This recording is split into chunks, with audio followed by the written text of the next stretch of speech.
Hi guys, it's Jen Gurrell with Precious Chef. It's Saturday morning. I'm getting ready to put together an Easter nibble mix story recipe kit. That's almost a tongue twister. And I got to thinking, okay, other than teaching a little bit of cooking, what else are we teaching through these kits? Because it's more than you think. As a culinary arts teacher, I know I teach way more than just cooking.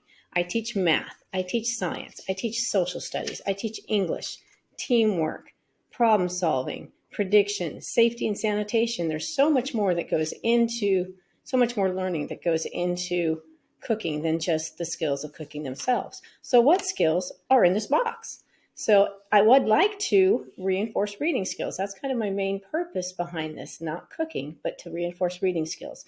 So the reading skills that we're working on are word recognition, phonological awareness, vocabulary building, reading fluency. So you need to have word recognition in order to build that fluency. Reading order, I read from left to right. I read from beginning to end. But beyond that, there's some other skills that they learn too.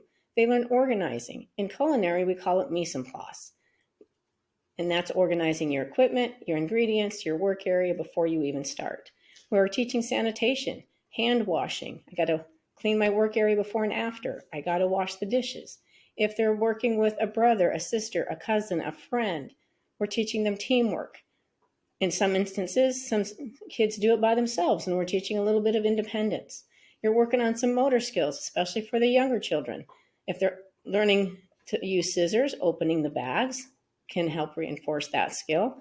Stirring, pouring, those are also skills that are reinforced. And if you're working on scooping skills, you can put the ingredients in a bowl and have them scoop it from one place to another. But one hidden skill that they're learning is patience. When the kit comes in the mail, kind of the first thing they say, oh, can we do it now? Can we do it now? When can we do it? Can we do it? You know what I'm talking about. And then once they're doing the kit, they have to learn, okay, I can't just dump all the ingredients at once. I have to follow the directions. As they're following the directions, it's like, oh, I got to wait for the microwave because I got to wait for the chocolate to melt.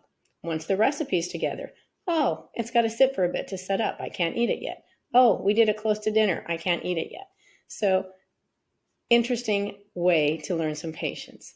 So just in addition to having a fun time, a fun activity, building memories, these storybook recipe kits really look at reinforcing some basic skills. As you look at the website and you look at some of our kits, I hope you consider what else is built within these boxes. It's not just making a recipe. I look forward to talking to you again. Thank you for your time, and I hope you have a fantastic day.